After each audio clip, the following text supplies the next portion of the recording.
I'm Sharon Miller. I'm Rob Dietz. And I'm Jason Bradford. Welcome to Crazy Town, where potholes are filled with the e-waste from outdated crypto farms. This is producer Melody Travers. In this season of Crazy Town, Jason, Sharon, and Rob are exploring the watershed moments in history that have led humanity into the cascading crises we face in the 21st century.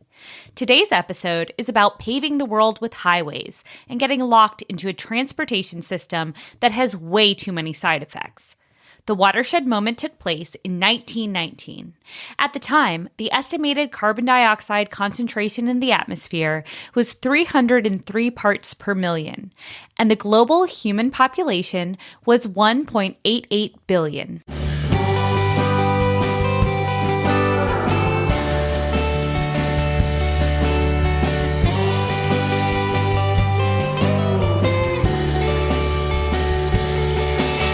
Hey, I know you guys are kind of old like me. You're not as old as me, but can you remember far enough back in time to when you got your driver's license and what that felt like and what you did? In Atlanta? Yeah, of course. That opened up the city for exploration. Right. I was now able to actually do something other than watch 80s movies and reruns. I'm living vicariously through my oldest, who's turning really? 16, and he's driving us around, and he's about to get his license. I remember getting my license and feeling that freedom. You know? I do. I remember there's a place called Skyline Boulevard in the Bay Area, which is like runs literally on the ridge in the Santa Honda, Cruz right? Mountains. Yeah.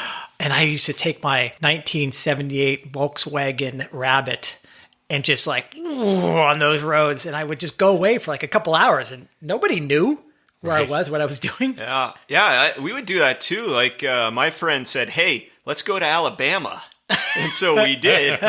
And of course, we ended up at an outlet shopping mall. Yeah, good. It was so worth it. Yeah. So there's that incredible sense of like freedom and adventure and power and all that. And any songs come to mind that represent those feelings? Oh, of course. I mean, what's a road trip without some tunes? Yeah. And since I was just thinking 80s, one of my favorite road tripping songs back then was, of course, Life is a Highway by the great Tom Cochrane. And you would almost say that's a one-hit wonder, except that it got re-recorded for the Cars movie by Pixar and became a mega hit. Well, in it the was 2000s. his one hit. Yeah, right. Yeah, never heard of the guy, but yeah. Yeah, I still don't even know who the hell you're talking about. But great song. Great. What a riff.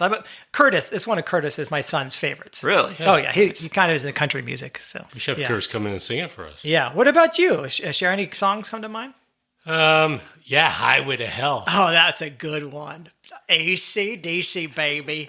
What a riff. I'm going to take some heat for it. Why did that band ever become so popular? Why not? What are you talking about? I mean, I don't know. The screamy voice never did it for me. What about the short shorts guy? Yeah. Oh, the guy who wore like the Catholic school uniform while he jumps around on stage. That with didn't do guitar? it for you? Yeah. Well, for me, when I think about these songs, I think about Bruce Springsteen. He had a ton of songs that were about the road and the freedom and getting out of town. Darkness on the Edge of Town and the river, where they drive down to the river, and Born to Run and all. Yeah, I mean, just Thunder Road. I mean, Well, if you look at Americana music of all kinds, the road plays a prominent road in Dylan. Yeah. Blues. I mean, think about it, right? Going down to the crossroads. I know. Escape and sometimes carelessness and the idea that you're young and free and you have these places you can get to. Second chances, picking up from one place, going to another. Oh, it's utterly built into the culture. I mean, you can go to the movies, too, and think of road trip movies and Drive-ins. Yeah. Those were good. I remember those. Yeah. Yeah, well, there's a little dark side to that, though, too, right? We've locked ourselves a little bit into something there with our love affair with the road. I know.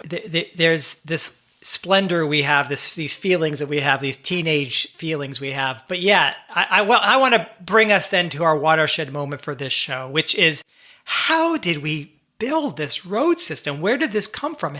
And not just any road system, but the key road system that we want to talk about is this interstate highway system, the big freeways.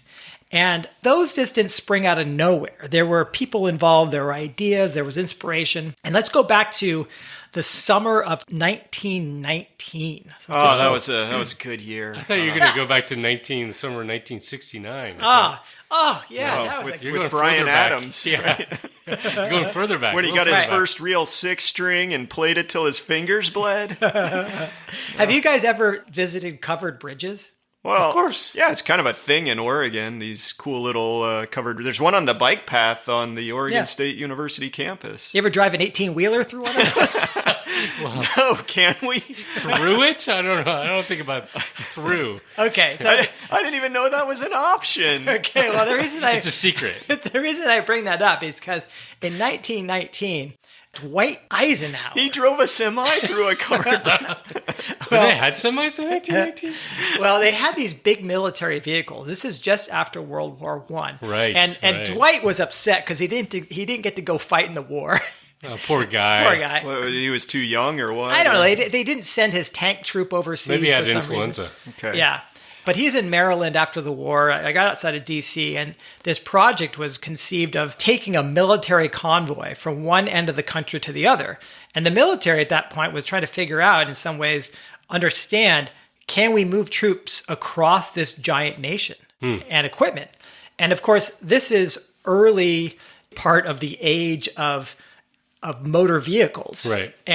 And so for the military, all these companies that you've heard of, like General Motors and Ford and Dodge, they had built these big vehicles. So these are larger than normal things. Right. And the idea is you can move equipment and trucks and tanks and supplies long distance for like military needs, all kinds of logistics.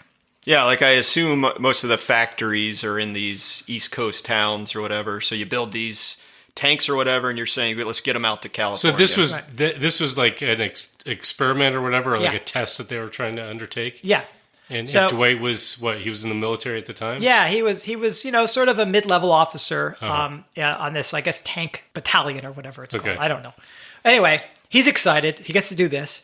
So they leave on July 7th. Good time of year, right? Not very rainy or anything like that. Good weather, long days. How many days do you think it takes them to get across the country? Okay, give me. They're trying to go to San Francisco. Okay, so I've done that drive. You could do that in 3 days. Yeah. Right. So you could do that in 2 if you're, Yeah. if Well, you're I'm really not- I'm pushing not- it. You can do a cannonball run. fucking maniac here. What are you talking about? I think but you've given us some clue. This is a long I'm time going to say ago. it's Yeah. 2 weeks. Okay. Okay, so I have an experience. I've biked across the country, Yeah. How long did it take you? and we did a longer route Okay. than I think what they probably did, because we were circuitous about it. But we probably went about 60 miles a day on average, and I think there were times where we do 80 miles a day, or if you had a good tailwind, you could do over 100. Wow, you're pretty fast. But the whole trip was 100 days, but that was with a lot of days off because Right. we were looking You rest. around. So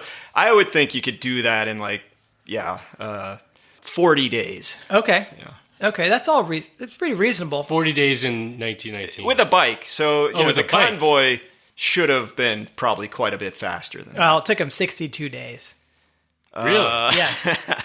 And the reason I brought up the covered bridge, because one of the problems, they ran into all these places where they couldn't cross Right. because it was a covered bridge. So they had to find ways to get around, and it slowed everybody down. So- And they had to have a scout. They have to have like these guys on motorcycle who would ride ahead and try to scout and then come back and say, okay, I think we can make it if we go right. And these were all like dirt roads, or I'm It assuming. was all dirt from basically Illinois to Nevada.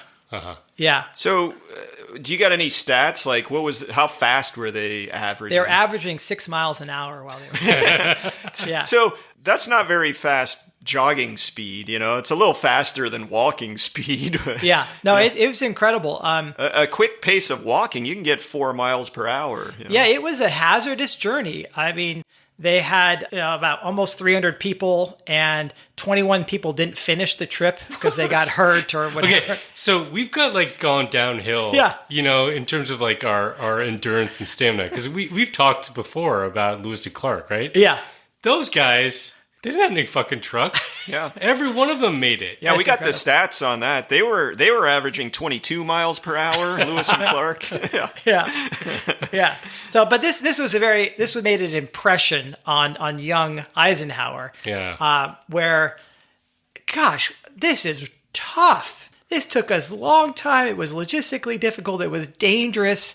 So, if Red Dawn is going down. Another 80s reference. Yeah.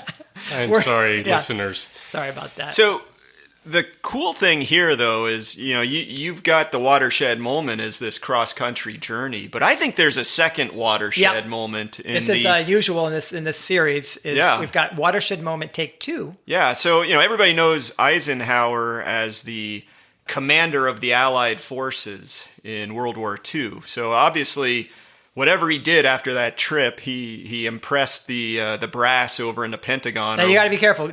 You're going to upset MacArthur if you don't explain that he was the supreme Allied commander in Europe, not the Pacific. Okay. Sorry. Yeah, there was a definite ego thing going on there. Yeah, they didn't like each other. I don't know where. Ike actually got elected president. Yeah. MacArthur did. And maybe that's a third watershed, getting elected president. But this second watershed moment is he's over there in Europe, and he goes to Germany, of course.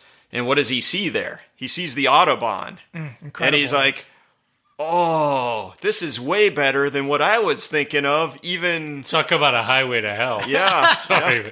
Well, and he was drooling over this thing. Like, this is what we need in America. Yeah, that's amazing to think that the Autobahn was built prior to World War II, and it was apparently incredible. And I've been on the Autobahn. So yeah, and it is pretty fast. Where have you not been, Jason? I mean, really? There's a lot of places I haven't. I've never been to Antarctica. It's kind of crazy how fast people go on the Autobahn. Oh yeah. And if you stay in the left lane, Americans have this habit of kind of nonchalantly staying whatever the fucking lane they're in. Yeah. Sorry, I'm swearing so much today. If you try to pull that on the Autobahn. Oof, I've got a good story about this. Ass with their lights on. I was in a Saab 900 Turbo, and I was passing a Yugo or something, because this is right after Eastern Europe got integrated, and East Germans were driving on the Autobahn, but they had these little five guys they guys go 36 miles per hour. They're and they're on the Autobahn, and I come up 100 miles per hour behind these cars going about 55, like a Sammy Hagar nightmare. And I'm going on the left lane. And the next thing I know, some green Mercedes sedan is going 140. Right up and on flashing on me. I'm like, what the hell? I'm going 100. Yeah, it's nuts. Ridiculous. Yeah. Well, so we got Eisenhower being shaped up by the lack of progress getting across the U.S., by the amazing ability to just roll smoothly all over the Autobahn like Jason in a Saab. Yeah. And then, like you said, Asher, he gets elected president. So why don't you tell us what happens next? Well, so he's elected president in late 52. He takes command of the U.S., supreme U.S. commander in 1953. And this idea of having a better highway system in the U.S. had been around a while, been kicked around, but no one had really pulled things together. But Ike has got it, right? He's going to push this He's through. motivated. He's motivated. And so it leads to the passage in 1956 of the Federal Aid Highway Act. And the plan got sold because it was going to connect all the cities in America that were over 50,000 in population. So politicians everywhere now had a stake in this. Was that a big city back then? If you got, Corvallis is over 50,000. That's significant. We could have an interstate. We could have had an interstate. They would have had to divert 5 to go through. I don't think it's too late, man. Why don't we go petition for it? Yeah. Do we have to exhume Eisenhower's body to make that happen? I'm sure we can get lots of people want to throw money at highway. We can deep fake it. You can deep fake it. Oh yeah, deep fake hikes. But one of the big thing was that, it was sold as a reasonable cost, $12 billion. It was sold to be done in a reasonable time frame by 1972. And 30-year bonds were sold to pay for it. And it was backed by the federal gas tax. So they didn't have to spend current dollars. They had to basically, raise money through bonds. And the tax from gasoline sales would pay that back. And it would take 20 years or something. Yeah, it wasn't going to take too long. Well, and that's a brilliant political strategy. Yeah, it's like everybody wants it. Just like like everybody wants a military base in their district. Right, exactly. Yeah. So and everybody wants a Superfund site in their district. And the federal government, the deal was the state departments of transportation would still kind of run the shows, but 90% of the costs of construction would be paid for by the federal government. Mm-hmm. And you had to have standards. So what they did is they standardized things. It had to be a 4-lane freeway at least, and a freeway, meaning that you've got separation of lanes and no at-grade crossings. So this leads to the size. Like, everything's got to be pretty darn big. Wide lanes, shoulders, 14-foot clearances when you're going under underpasses, Mm-hmm. And so it takes a little longer. Instead of finishing in 1972, it finishes in 1992. Now, just a little longer. I bet you most of those folks that were planning this thought we'd be flying around in Jetson cars by 92. Yeah, it's true. Why did they think that this was a good investment when we're going to be flying around? I know, totally. Wait, I just want to back up for a second. So the federal government was basically paying for all of this, right? Yeah. So that must have incentivized kind of local states or local communities to be like, yeah, build, right? Because yes. they didn't have to pay for it. Yes, right? And it led to a lot of overbuilding, of course, too, because, the traffic really doesn't justify a 4-lane freeway, right? But you're paying 90% of it. Let's go for it. I've seen this in action where I was living in rural California. They put in these giant freeways where you're like, why? Yeah. If you build it, they will come. Yeah. Well, I saw it in Atlanta with these monstrosities. There was one called Spaghetti Junction. Yeah. That was just like, it seemed like there were about 37 highways crossing each other at this one spot. And it was kind of became legendary. There's some great aerial images of this kind of stuff, right, in various cities. But anyway, just give you, it ended up being the largest public works program in America in history. Ended up costing more than the $12 billion. It ended up costing $129 billion. So just a factor of time. Just a little overrun there. Inflation. 46,876 miles for sort of the original build, 16,000 exits and entrances, and about 55,000 bridges and overpasses. So this is a bigger project, more spending than like the dams and that were undertaking those public works programs. Just trying to think about the scale. The scale is big.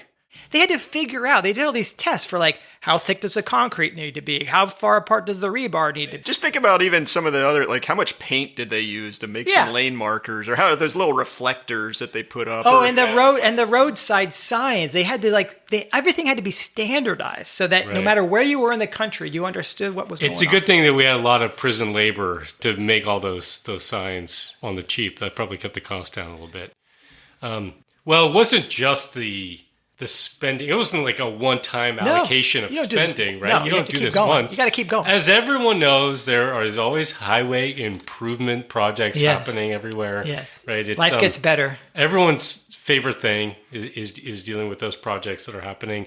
I think we're spending now something like, between the federal government, I know the federal government really spent the money to build out the highways in the first place, but when you look at spending for roads now, highways and roads and stuff like that, it's federal, state, and local government. But we spend about $200 billion a year, I think. Okay. On maintenance, maybe building some more stuff, but a lot of it's really maintenance expenses. Well, that's more than what the whole build out cost was, right? So per year, like we've now saddled ourselves with these horrible costs. These aren't inflation adjusted numbers, though. I just want people to understand. So if you were to take that $129 billion. It'd be more like $500 billion today. But if you think about inflation adjusted, I mean, we spend more than 100% more, now than we did, in the late 70s, for example. Yeah. So even when you adjust for inflation, we're spending more money. It's a lot. And if you think about it in the context of like where we're spending money, the big budgets that we have for like federal transportation spending, about 41% of it, like in 2021, 41% of like our federal budget for transportation went to, and infrastructure went to highways, right? Mm-hmm. And 32% was spent on air travel. Yeah. So 70-something percent. So if you want to get a sense of like, the context, rail and mass transit, 19%. Yeah. And one of the reasons why the cost of maintenance is so high is because compared to the 1950s, 60s, and 70s when this thing was largely built out, the amount of trucking going on now is so much greater. And these heavy trucks really wear on the infrastructure. Well, and all those covered bridges they smash along the way too. You got to keep rebuilding. Yeah, they those. keep rebuilding. That's the part I don't understand. They keep rebuilding these covered bridges and then they get broken down. Well, it's a job creation. Yeah. Come on, historic well, places. I appreciate the statistical digging that you've presented here, but I always get drawn to the kind of weird stuff here. I mean, you talked about the what'd you call it, the Federal Aid Highway Act that started this build out. But do you guys know that the actual name of the highway system originally, it had an official name, which was the Dwight D. Eisenhower National System of Interstate and Defense Highways? Yes, that's right. What's the acronym for that? Jesus. Every Christ. once in a while, you can go to one of the stops. What do they call them? The rest stops, yeah. And there'll be some placard that explains all this. Right. Yeah. And Ike's picture is there. It's amazing to me because you can think like, okay, if you're acting like a hammer, you see everything as a nail, that kind of thing. So it's like Eisenhower's this military guy, and he sees everything in the light of national defense. So, the whole idea for him, for the interstate, was we got to make ourselves be able to safely move around all this heavy equipment, missiles and tanks and troops and trucks. And so it's like, I guess it's an unused defense system, Well, this is Cold War too, right? So they're all nervous. Yeah, and I think it's just something that you brought up, Jason, about standardizing things. That required a standardization that would allow for this heavy machinery to travel on it, high overpasses or bridges or whatever for you could transport missiles standing straight up ready in the to air. launch. Exactly. Launch from the semi. Do you know when we first hit on the idea of looking at the watershed moments in highways, I thought about this quote unquote fact that I knew, which is that the highway system was built so that like every 5 miles there would be an ability to land a jet airplane on it. Nice. And that turns out to be a complete falsehood. I think what it actually is it wasn't for jet airplanes, it was UFOs. Right. Yeah. No, total conspiracy theory. But like one of those, we did an episode on susceptibility to conspiracy theories, and I was totally taken in by that one. Like, well, of course, it's Dwight Eisenhower. Let's land planes all over the place. No, but there's some other cool things too that I was not aware of. The whole numbering system. Mm-hmm. Maybe this shows how unobservant I am. But did you guys know that odd numbers are north-south highways and even numbers are east-west? Yeah, I actually did know that. You know how you could tell? Because anytime a road, like one of these highways, curves a little bit in another direction, the number changes number. Yeah. You haven't noticed that before? I have not. I don't know where you've been driving. Okay, and I got one little quiz item for you guys, okay? The widest highway in the world is in the United States. Really? I'll give you two quizzes. Like one, how many lanes? Two, what city? Okay. It's in a city. Oh my gosh. LA? Okay, you've got LA a share. How many lanes? You got to pick a number. It's more than zero. You mean zero. on one side or both? The whole number of lanes in this paved both directions. Block, I'm going to say 16. Okay, Jason? Okay, I'm going to go for Dallas and 14. You're killing me. See, you were so close to beating a share. Neither of you are right on the city. Atlanta? It's Houston. Oh, Houston. Of course. So close, Jason. I know. You're in the right state. I know. They do it big in Texas. They do it big. It's called the Katy Highway, and I think it's like interstate, probably plus some access roads on the side. But you needed to up his lane guess. It's 26 lanes. Oh, no. 26. Yeah. I got to get a look at this. Yeah, I got to look this up afterwards on Google. Oh, I totally invite you to I'm do sure there so. are lots of deer trying to cross that. Yeah. It's like a game of 26. Frogger, right? You're trying to... I was trying to be reasonable. Shit. Never be reasonable. Oh, God. That's insane. Well, can we talk about why we're even talking about this? Like, What are some of the consequences? Nothing. It's fine. Oh, there are no downsides. No, we're good. Okay, well, look, you guys know I've got the environmental studies background, so can I just jump in real quick with a laundry list of environmental consequences? Okay, depress me fast. Okay. It's going to be just one, I think. Yeah. Right? Yeah. You got a minute. Okay, here we go. So, you got to first mine all that oil and materials for all the infrastructure and the fuel that you need to, Mining, to check. be running around on highways. Yep. That, of course, tears up the land and has all kinds of issues that go with that. Then you need all the materials and the energy for maintaining the highways, and plus all of the energy that goes into maintaining this huge private fleet of vehicles. Yep. Right? Good one. Okay, good one. let's talk emissions here for a second. You get the local pollution, the nitrous oxides, ground level ozone. I mean, It's all my favorite stuff. Smells good. yeah, Smells good. I mean, I think you picked LA a share because of the legendary LA smog, right? Yeah. I mean, that's all from driving and I highways. miss it so. We Yeah. did a lot of this in the car episode, by the way. We talked about this before. So, yeah, we're repeating ourselves. Sure. Go ahead. But long-term emissions, of course, climate change. Yeah. You're putting tons of CO2 up into the atmosphere. Yeah. Let's talk about water pollution. It's Yeah. not something you would necessarily expect, but you get all this runoff coming from Even the highways. tires are there's like chemicals in the tires that are screwing up fish. Well, yeah, populations you've and got stuff. the pollutants that are Yeah. they're getting in the streams, but you also have the quantity of water because when you pave a surface, it becomes impervious, and the water just goes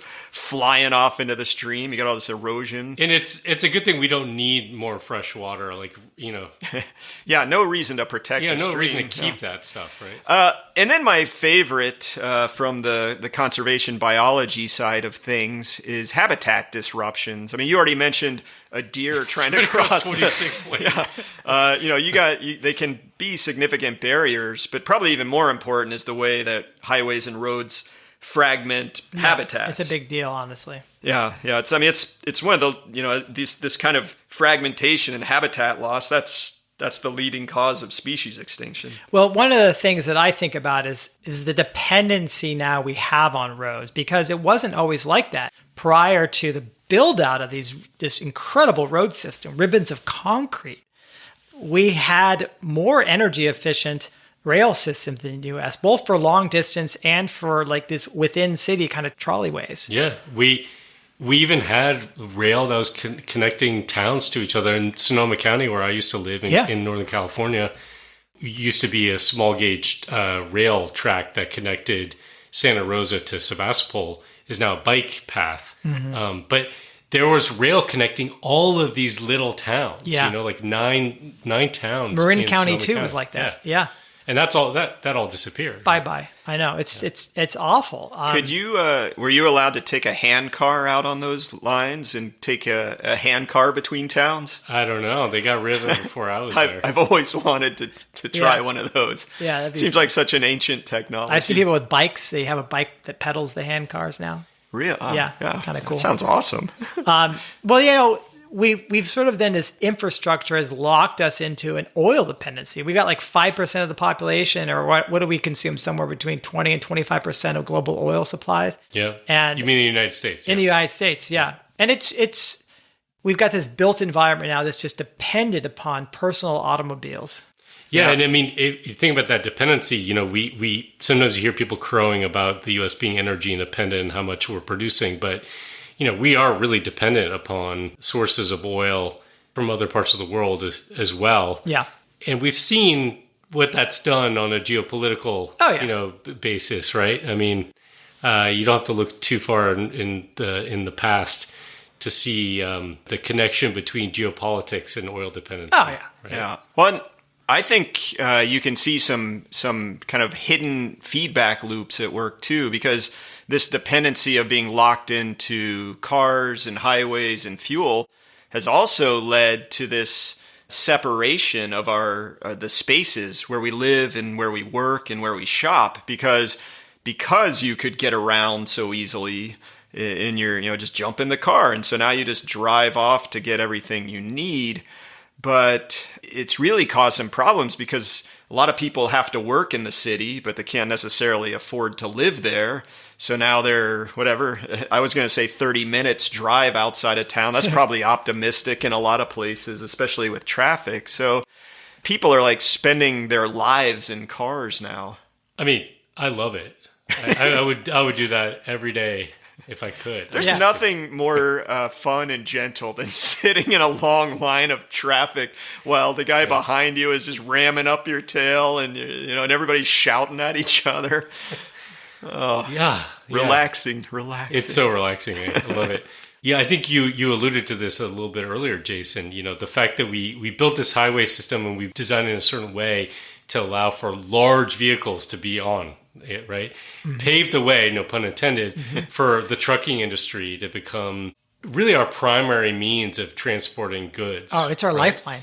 And think about this. I mean, we have many more passenger vehicles, and we've talked about this before, how insane it is, right? That all of us, not all of us, there are people sitting in a car by themselves, stuck in traffic to get someplace. Yeah, or like when you want to go buy 20 pounds of groceries, you got to get there in a 3,000-pound vehicle. Right. That's a nice light vehicle. Congratulations. Yeah, I know. That's like a Honda Civic. So we're all doing that, and there are a lot of passenger vehicles out there. But in fact, most of what is being transported on roads are our goods. And we did this book called Our Renewable Future a few years ago, and we were sort of looking at how we currently use energy, and we're looking at the transport sector. And one of the stats that really blew me away is that we transport something like 835 times the amount of weight in goods every year as the total weight of all Americans. Mm-hmm. And you know how skinny we are, right? Yeah, right. That's a pretty weird stat. I'm trying to wrap my head around that. It's a lot. The point is, that is a lot. There may be a lot of people on roads, but there is a lot of stuff that we are transporting, and we are dependent upon that stuff. Well, some of that stuff we're dependent on. Some of that, but there's a lot of essential things that get transported. Yeah. I mean, food gets transported foods, on roads. medicines, but I was just thinking of like... In my big-ass screen TV, dude. I'm dependent on that. Come on. Right. Well, I was thinking about those aisles in the, the Walmart or the Walgreens or any other wall store that has, like the plastic bouncy balls and the rubber dog shit and the fake throw up. And You're non-essential, someone else is Right. essential. Okay, Right. come on. Yeah. But what happens when there are diesel shortages, right? Or there's an issue with diesel prices or something like that. Like, we're vulnerable in a way that we may not, I think people are maybe able to recognize a little bit more right now because of what we're dealing with. But that's a huge vulnerability. We've created dependence there. Yeah. You know? It's bad. You can see halfway around the world, Russia invades Ukraine, oil and gas prices go up, and we're suddenly affected. Yeah. So the other thing that's, I think, interesting to bring up about the history of what happened here is that you think about the timing of this. 1956, they start building soon. This is all going on during the Civil Rights era. And all these Supreme Court laws are passed. The Supreme Court upholds things that saying you can't have segregation, and you can't keep certain people from living in your area. There were literally Housing laws. discrimination, That said this is the area of town that white people can live, and this is the area of town that black people can live, and they can't live together. Those were laws in many places. Those are broken down. Those were destroyed by the civil rights movement and the courts. But smart politicians. Well, let's not call them smart. How about wily, Cajun, racist? Yeah, racist. Jackass politicians? Sorry about that. That was a bad word choice. Because I think I know where you're going with this. Evildoer cleverness. Yeah. Okay. Cunning. As soon as you said politician, we knew something was up.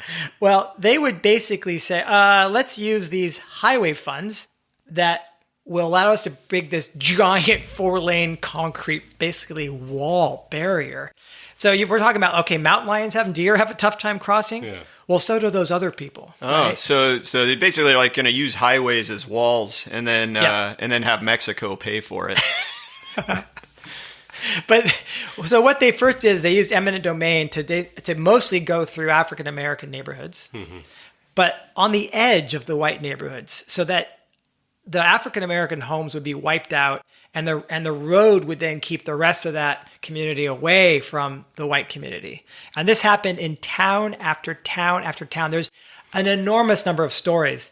I mean, Birmingham, Alabama, I'll just give you a specific. They had a racial zoning ordinance where 11th Avenue served as this boundary between the College Hills neighborhood, which was white, and the black neighborhoods to the north. And this law was struck down. The College Hills residents were so upset, and they were petitioning to the city commissioners. And they said, we'll figure something out. And so they basically just put the freeway right in that border. And so it precisely mirrors what their zoning had been, although they had to get rid of that zoning law. Yeah. So that happened all over the country. Yeah. And there were, oh my gosh, just so many homes were destroyed. 475,000 households and more than 1 million people were displaced by the building of the highways. Yeah. Just by being able to use eminent domain. Yeah, it's actually, have you ever on foot tried to cross an interstate? No, you're not supposed to. I know you're not supposed to. I've you done tried it. You have? I've done it. How old were you at the time?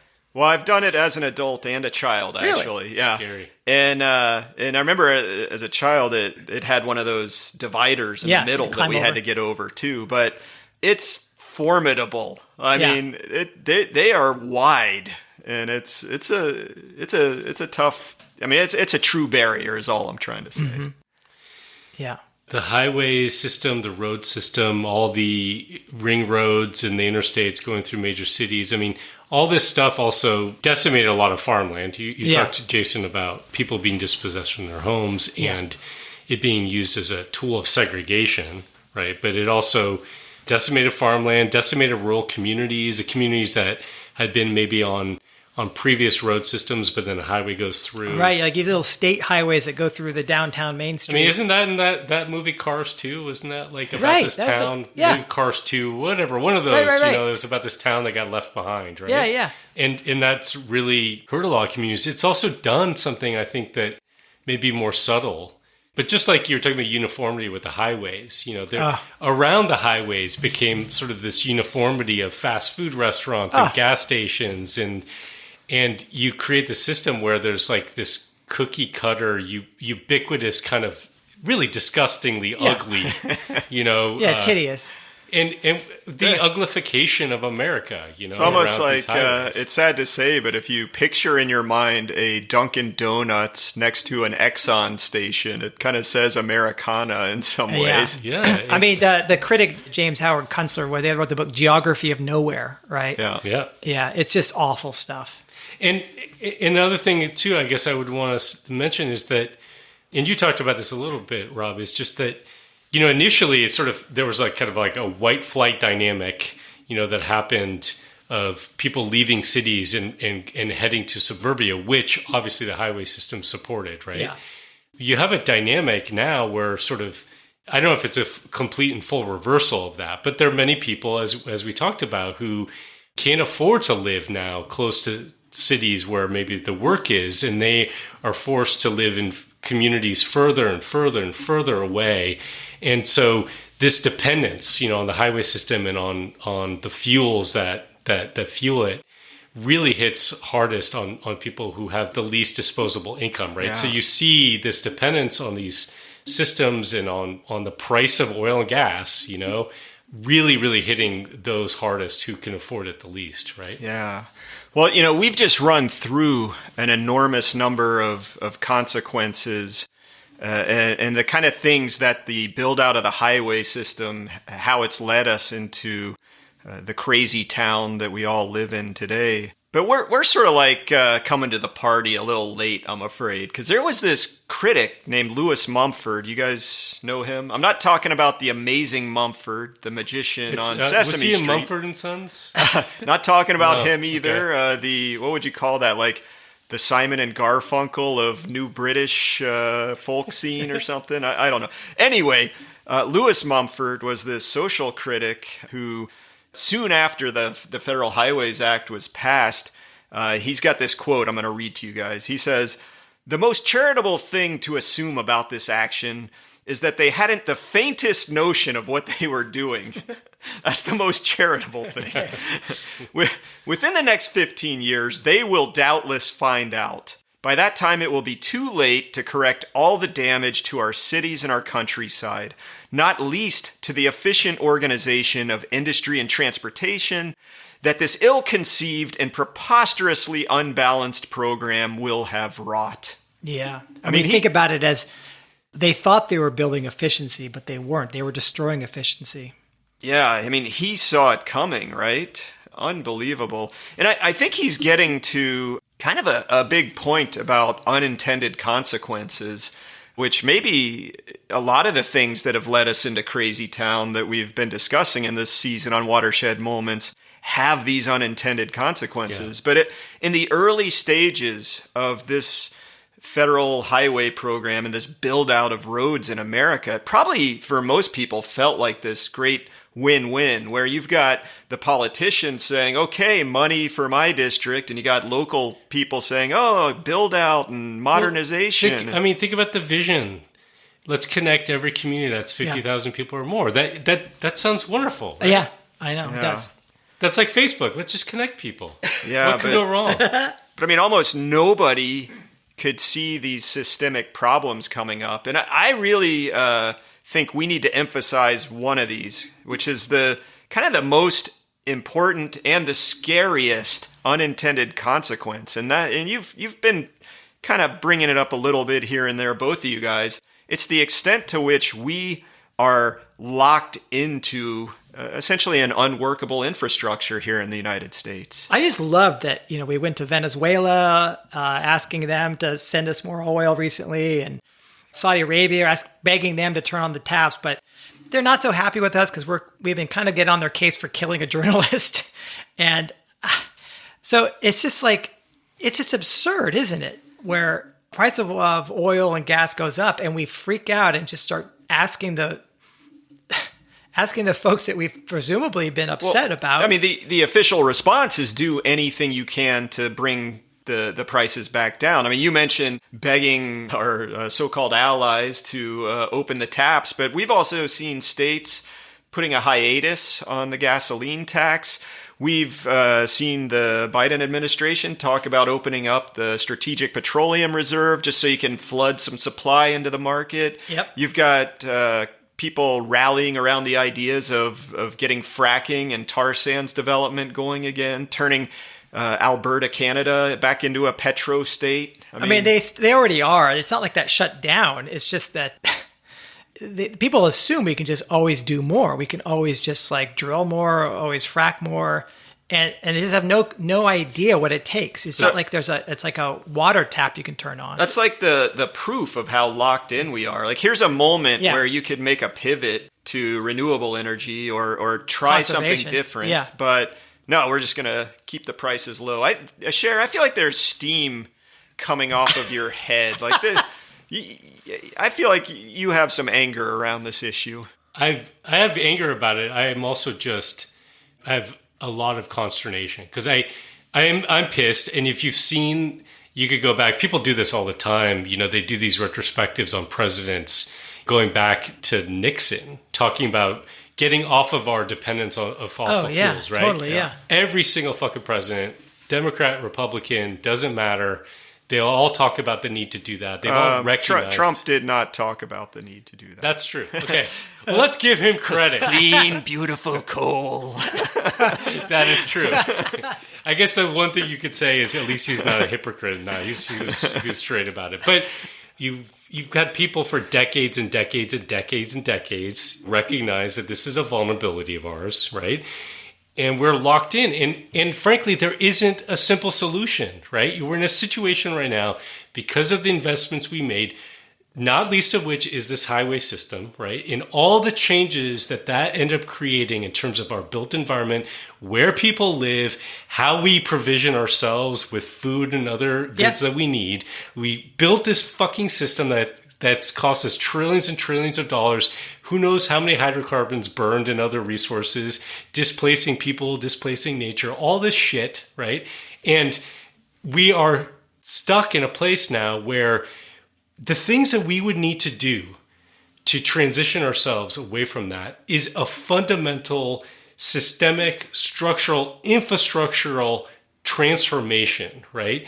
And to do something like that at this day and age, which we know we need to do for a number of reasons, climate being not the least of them, but so is the fact that we're dependent upon fossil fuels. Yeah. And anything that happens in the market, a war that happens that involves a petrostate, or the simple fact that we're scraping the bottom of the barrel of the cheap and easy Depletion. stuff. Right? It's just like, so anything that we do that's really substantive, that's going to get to the heart of that, would require a transformation of all of these things, right? This is not about suddenly driving a fucking EV car on the highway. Where do you think the bitumen comes from to build the highway, to pave the roads? We can make roads out of solar panels, okay? We've talked about that. All the stuff that goes into these cars, the plastic and the steel and everything. I mean, we've looked and done this analysis. It's all dependent upon these resources. But we're now in a situation where if we're going to say, okay, we got to get off this shit, right? We don't have a ton of time to do it because of climate. We don't have a ton of time to do it because of depletion. And if we did it substantively, it would require sacrifice, dramatic change, a real impact on people. And guess what? That ain't going to fly. Well, that's the kicker, is that I agree with you. We need to be on a massive program of shared sacrifice and devotion to that transformation, but you can see how psychologically invested the public is in sort of the status quo and the burning of gasoline. But they're not just psychologically invested; they are materially invested. You can just say to people, especially people who are living at the margins, right? More and more Americans are living at the margins. To say to them, guess what? Tighten your belt. We're gonna basically let prices go up, or whatever we're going to do. We're going to make these kinds of sacrifices. Going to hit those people really hard. Yeah. Well, I mean, think about it. The the International Energy Agency, after prices started going up when Russia invaded Ukraine, they came up with a 10-point plan, which is sort of loaded with what you think of as fairly straightforward. Okay, yeah, that's a good way to use less gas. So they have things like reduce highway speed limits, work from home, go car free on Sundays, and that's 3 of the 10. But there's more like that, and I can think of some people I know who would be like, they're telling me to go car free on Sundays. I'm going to drive twice as far. Look, just we to couldn't spite even them. get consensus on wearing masks or getting vaccinated, right? Like, to think that we're going to get consensus on this day you can't drive your car or whatever it is, like, and that's even if people can afford to do some of this stuff. You know, the frustration, and this is why when you hear proposals, Biden administration putting out proposals to address climate change, and it comes to the transportation system, right? It's all about electric vehicle charging stations, and because we can't imagine and we can't actually make an investment in a system that's completely different. Right? We need a system that does not require this high amount of fossil fuel inputs at every stage of production, extraction, reformation, distribution, storage, processing, consumption, disposal. How many nouns can you put in a row here? Every single freaking step of almost everything we touch, all 835 pounds of stuff per person, or 835 times. Yeah. 835 times. So that's for a 1 pound person. That's I weigh myself and then multiply it. That's how much stuff is all of it is touched by fossil fuels. So if you say the price of fossil fuels go up, just multiply that price of that one input across all the steps in the economy which are completely dependent upon it. So we need to do something different. Something maybe the opposite. Let's see if we can fuel things on righteous anger and frustration.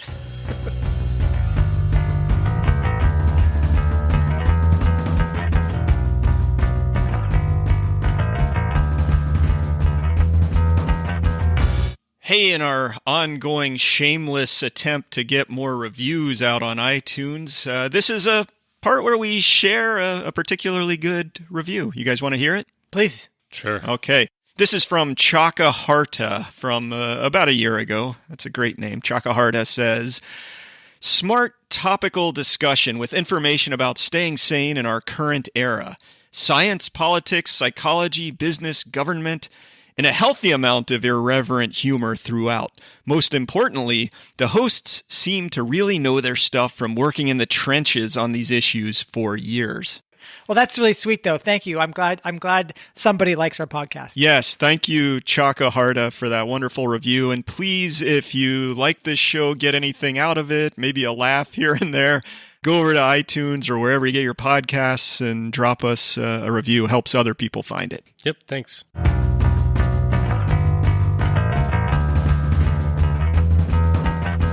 Every decision I've ever made in my entire life has been wrong.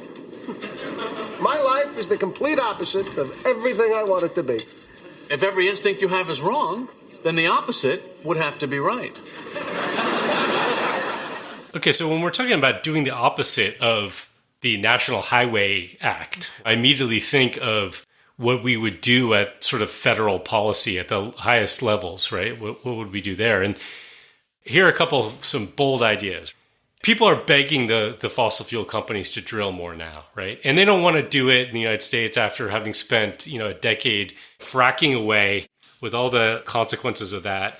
And not being profitable, really. And losing money. And now they're making money because oil prices have gone up and you can't convince them to drill. So fuck those guys. Let's nationalize the industry. I mean, I know that sounds crazy, but we bailed out the auto industry 12 years ago or whatever it was, 13 years ago.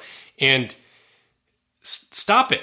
Let's take control. This is not an issue that could be solved by the whim of the market. I know the biggest oil companies in the world are nationalized already. So what is the advantage of nationalizing? Because we could direct, we could actually say these are the goals. I mean, right now the goals for these companies is make money. Is to make money. Right. So our goals could be, let's use the energy that we have available to us. If we have to use fossil fuels, which we acknowledge we do, we cannot go cold turkey overnight. Let's use them to support a transition that's a just transition, a sustainable transition to something else. So you're making corporate decisions instead of based upon how do we make as much profit. You're saying this is a key input to the industrial civilization, and we need to wean ourselves off it steadily, progressively, as quickly as we can. Invest these resources where they need to go. And for a common good. And along those lines, again, trying to think, what would we do that was the opposite?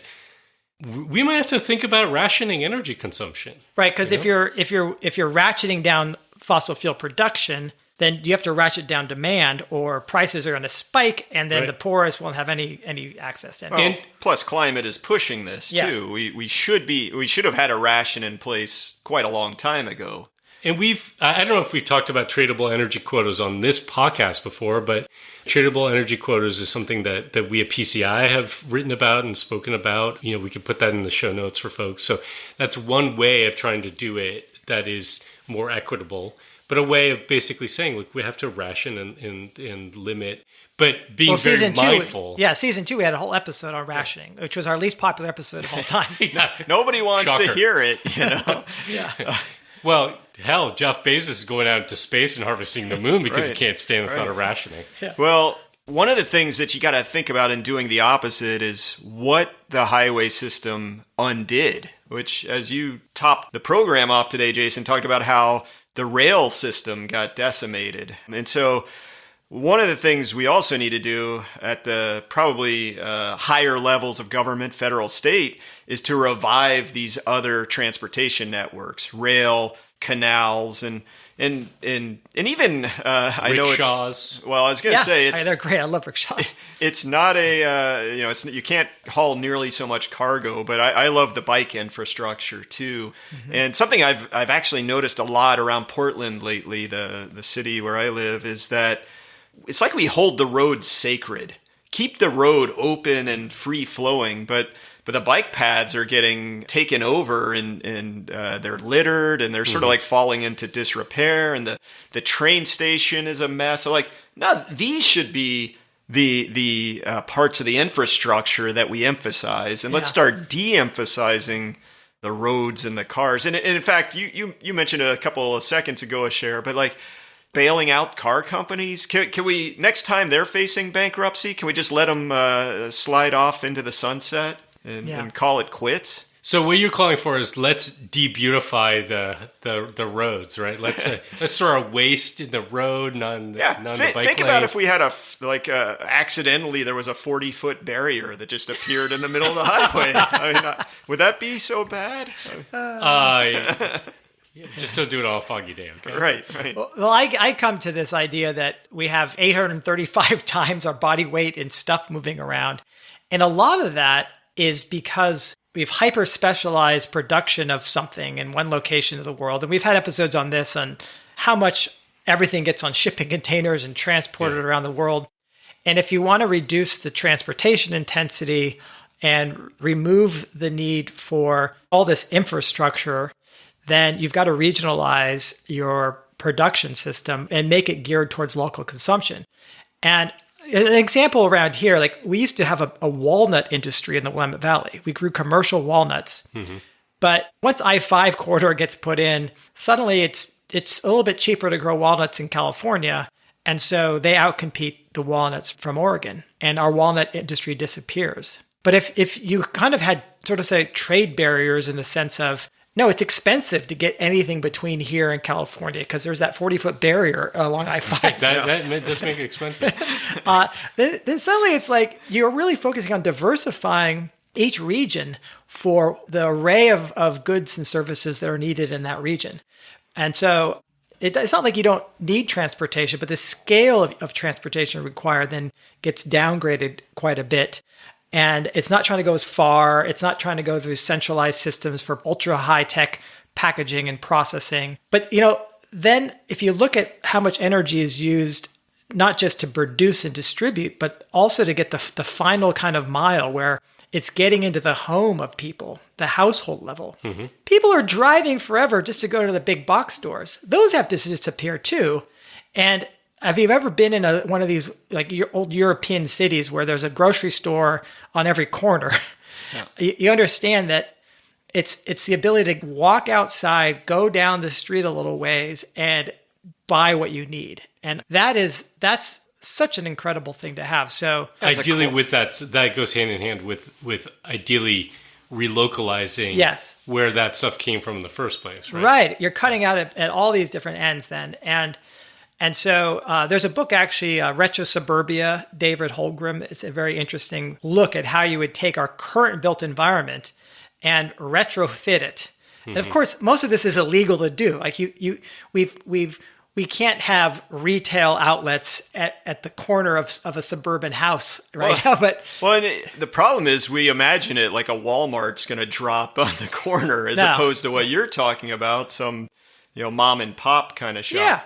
Yeah, somebody takes the initiative and has a corner grocery and there actually on their house. Are organizations like the Sustainable Economies Law Center that work at some of these laws, ordinances and things that are on the books that disincentivize people basically either having their own home production of food or whatever that they could sell or other ways of provisioning. Yeah, break down all the legal barriers to local livelihoods, provisioning, distribution, sales, etc., and mix it all up again like it used to be in the old days. Yeah, and I think it's really key what you said, which is that the whole idea of retro suburbia, we have to recognize that there's a lot of built infrastructure that's going to remain, in a sense, what it is, right? Mm-hmm. And so we have to be very creative in making the most of what we do have. And I want to take this down to a almost like a very individualized level, or maybe apply for the household. But one of the things that I think you can really do is sort of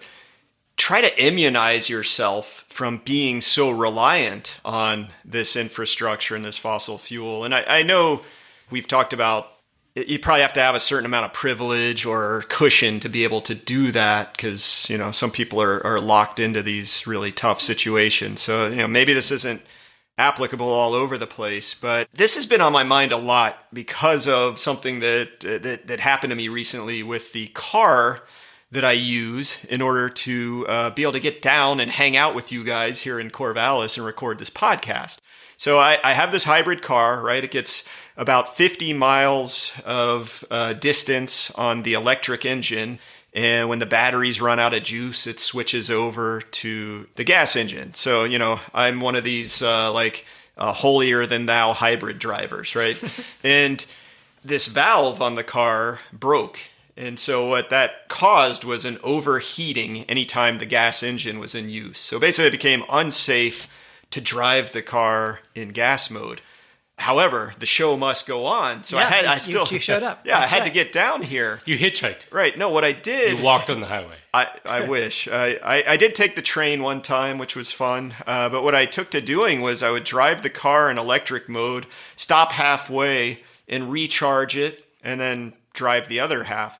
Now, this car does not have a fast charge. Right. So basically, Hours, what this meant was my trip went from being around an hour and a half in time length to being 5.5 hours.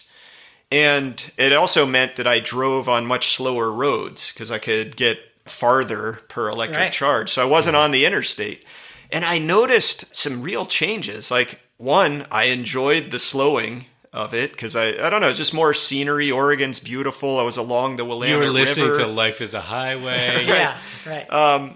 But also, I guess I was meditating on it a lot. The slowing down was okay. The only reason it sucks is because everybody else is able to go faster, right. and I'm sort of the only one who's taking this extra time. Relative speed. I think if we all kind of had it a little bit slower and had a little bit more connection with the landscapes that we're traversing, you would have an improved quality of life. And the time that I came down here by train and bike, that was even more fun. And it actually took me less time than the damn car. Yeah. Well, I'm going to look. I know you were trying to bring it down to the personal level. I'm going to bring it even more personal level, which is, I think if we see the enormity of this issue that we're facing, there's only one recourse. Oh. Just stop moving. Well, that's the ultimate slowing down. You mean like you're not talking about move your house. You're talking about like just stay in one place. Just don't move. That's brilliant. Like a tree. Like be like a tree. Be like a tree. If trees can do it, so can we. What if I'm hungry? Sit and wait, predator. Deal with it. Be like a snake.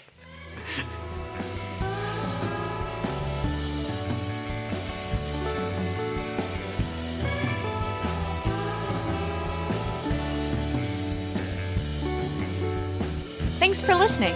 We just gave you a whole bunch of do the opposite ideas so you can take action in your life and community. If that's too much at this time in your life, do something real simple. Give us a 5-star rating on Spotify or any other podcast app and hit the share button to let your friends know about Crazy Town.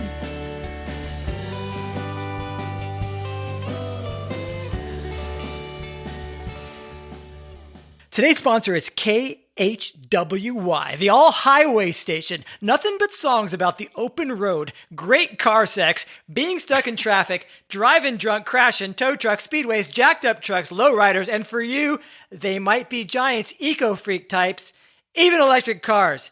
KHWY, rocking the American road since 1956. Oh, baby, this town rips the bones from your back. It's a death trap. It's a suicide rap. We gotta get out while we're young. 'Cause tramps like us, baby, we were born to run. Do-do-do-do. I think that sucked. Yeah, baby. Crazy town. Da-da-da-da-da-da-da. Crazy town.